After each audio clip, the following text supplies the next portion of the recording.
Oi gente, aqui é a Anne e hoje a aula é sobre classicismo, Grécia Antiga, Renascimento e Neoclassicismo. Vamos começar pela arte grega, que é o que fundamenta tudo isso, né? Então a antiguidade grega, a antiguidade clássica, ela é dividida em três períodos bem importantes. Primeiro, o período arcaico, de 750 a.C. até 480. Depois disso, o período clássico, que vai até 323 a.C. E depois o período helenístico, que vai até 31 a.C. Tem coisas bem importantes que aparecem nesses três períodos. Aqui, por exemplo, são as primeiras figurações, representações da figura humana e são esculturas que sugerem um pouco de movimento, o estudo da anatomia, uma arte bem de raciocínio, né, de representação realista. Depois, no período clássico, é onde a gente encontra as principais construções arquitetônicas, tá? As narrativas também mitológicas vão acontecer aqui e no período anterior também. E no período helenístico é uma fusão de muitas técnicas, de muitas influências externas também, e é um período muito complexo visualmente na arte, certo? Vamos começar aqui pelas principais linguagens.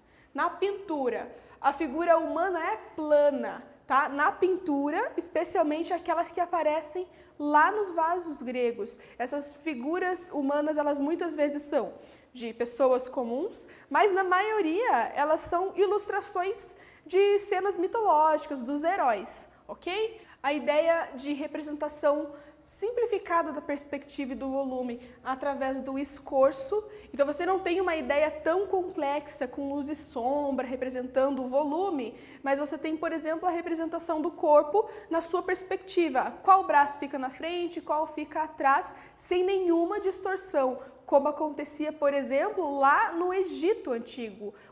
As pinturas egípcias, elas tinham um pouco de distorção na lei da frontalidade.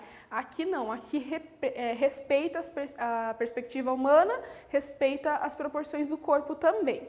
Os temas são mitológicos, a narrativa é mitológica tanto nas pinturas quanto nas esculturas e também na literatura.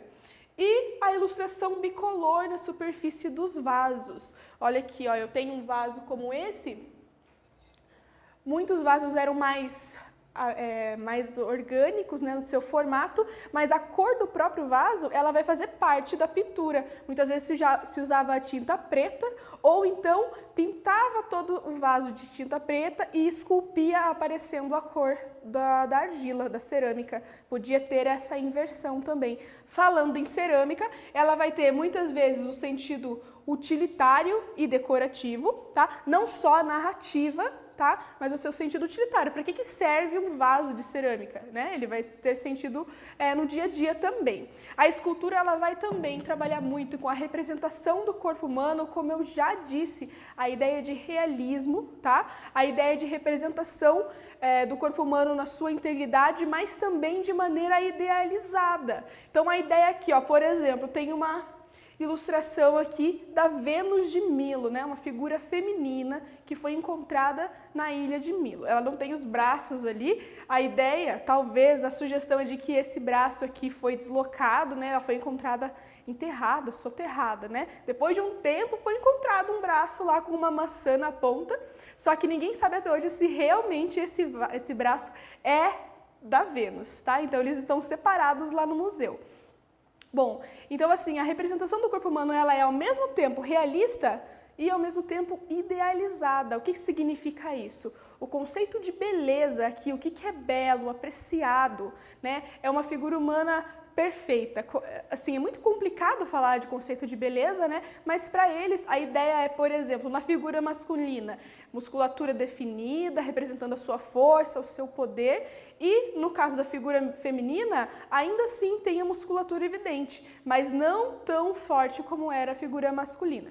Então, falando em realismo e idealização, tem esses dois escultores aqui, o Praxíteles e o Policleto, que são bem importantes. Tem algumas figuras, algumas peças deles que são encontradas ainda hoje. Inclusive, muitas dessas esculturas que a gente vê lá no museu, elas estão em pedaços. Por quê? Porque esse território todo grego e também lá na Grécia foram invadidos por vários povos, né? Então é um contexto bem de guerra, digamos assim.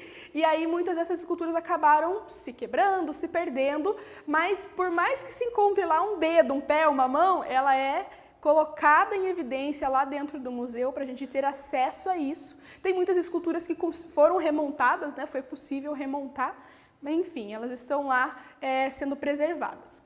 Vamos lá para a arquitetura, então. Os templos eram dedicados aos deuses e a proteger as esculturas desses deuses. Lembrando que a mitologia grega, né, é complexa, cheia de figuras importantes. A religiosidade era politeísta, né, se acreditava em vários deuses, então esses templos eram dedicados a eles. Não tinha necessariamente um espaço muito amplo para abrigar as pessoas, para rituais nem nada do tipo. Na verdade, o templo era muito mais simbólico, né? A harmonia, o equilíbrio, a simetria, a proporção e leveza faziam parte da estrutura num conceito idealizado de beleza também, para que tudo fosse para que tudo fosse um conjunto. Aqui, então, a gente tem esses dois nomes, o Lictinos e o Fídias, que são dois arquitetos projetistas dessa época. Ainda falando em arquitetura, tem esse esquema aqui, ó. É bem bacana esse esquema porque ele demonstra, né, a estética de três períodos da arquitetura, né? O período dórico, o jônico e o coríntio. O coríntio faz parte aqui, ó, do período helenístico, tá? Tem vocês podem ver, né, visualmente a gente já de cara consegue perceber a complexidade dessa construção, a quantidade de decoração, de figura orgânica, né? A escultura junto com a arquitetura. Esse modelo dórico que é o mais simplificado, né? Mais geométrico, mais simples.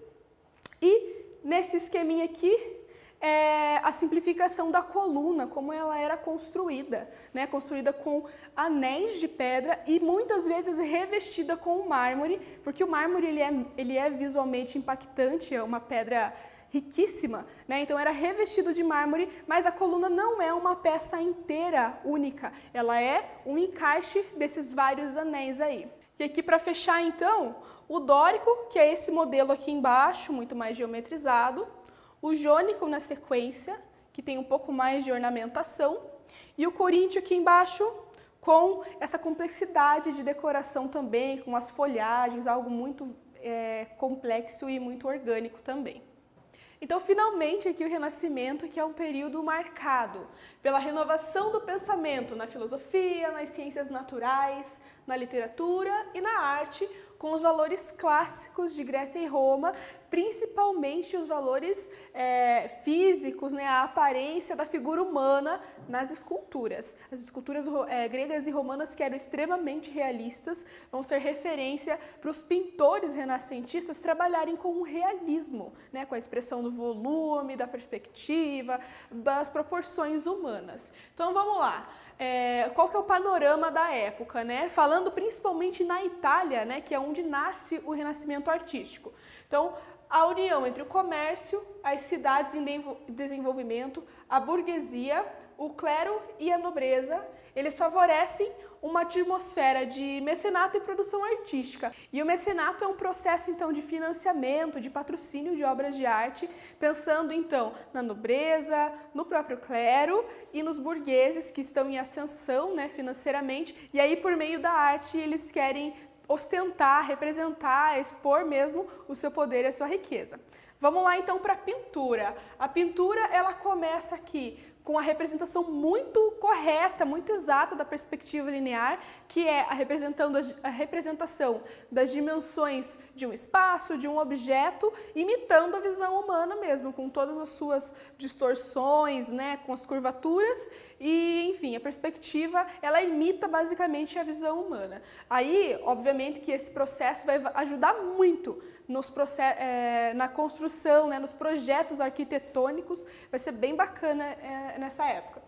A representação do volume a partir de uma técnica muito conhecida nessa época, é ali que nasce o esfumato, que é a ideia de fazer a tinta ter um aspecto parecido com uma fumaça, os degradês bem delicados, né, falando de luz e sombra, ou das tonalidades mesmo da própria cor, então tem essa transição muito suave, né, não tem mais linha de contorno, nem cores chapadas, cores bem marcadas, e isso é um estilo bem desenvolvido pelos artistas renascentistas. A tinta a óleo, né, é um material desenvolvido, utilizado nessa época aqui, óbvio que não era na bisnaga metálica. E aqui eu tenho o godê. Então a textura da tinta a óleo, ela é bem grossa, bem pastosa, né, bem cremosa. E o que é legal na tinta a óleo? A resistência da cor, da textura da tinta, que demora bastante tempo para secar. Então o artista ele consegue fazer o processo da pintura por bastante tempo, ele não precisa finalizar a pintura no mesmo dia, como ele faria, por exemplo, com a tinta têmpera. A tinta têmpera era a mais usada na época, né? A tinta têmpera era uma base de pigmento misturada com algum aglutinante, geralmente era a gema do ovo, né? Uma gotinha de gema de ovo na tinta já faz ela ficar com uma textura bem bacana para utilização. Pois bem, a tinta óleo então ela tem essa durabilidade. Os temas eram cotidianos e religiosos. Quando eu falo em cotidiano, é basicamente o retrato desses nobres, desses burgueses. E os temas religiosos continuam baseados na religiosidade católica, mas também na mitologia grega, né? Pensando nesses valores aqui que eu tinha falado antes. E esses representantes aqui da pintura renascentista, principalmente aqui no século XV, que é o auge da arte renascentista. Então, Leonardo, principalmente, né? Bem conhecido, o Botticelli, que fez essa Vênus aqui, bem bacana. O legal é que a Vênus, né? Esse nome, a representação feminina, a representação da mulher, na mitologia romana, né, esse nome Vênus, e na mitologia grega, a Afrodite. Na escultura, são as técnicas clássicas renovadas, o desenvolvimento dessas técnicas de escultura, esculturas mais resistentes, e as peças independentes da arquitetura. Então, a escultura ela é feita por si só como uma peça artística e não necessariamente para ficar na fachada de uma construção ou algo do tipo. E a grande estrela dessa técnica e dessa linguagem é o Michelangelo. Ok, então a gente vai ter aqui um processo bem longo, né, de renascimento, e alguns séculos depois, com muitas mudanças artísticas, alguns artistas decidem renovar esses aspectos clássicos. Então aqui a gente tem o estilo do neoclassicismo, como o próprio nome diz, né, o novo clássico, no século XVIII até o XIX. Quais são as características dessa época? O resgate dos elementos clássicos, como eu já disse, a oposição ao barroco e rococó, que é um estilo que está entre o Renascimento e aqui o neoclassicismo, com a predominância de decoração também, tá? Às vezes até um distanciamento da religiosidade. O domínio de técnicas, então a pintura, né, as técnicas de degradê, de volume, de esfumato, elas vão ficar muito complexas e muito bem desenvolvidas. O volume, a representação do volume, principalmente na pintura, vai ser tão incrível que às vezes você olha para a pintura e pensa que é uma fotografia. O iluminismo, que é um ideal da época, né, questões políticas, filosóficas, vai afetar a arte também. E o contexto histórico, que vai fazer parte dessas narrativas de pintura, principalmente.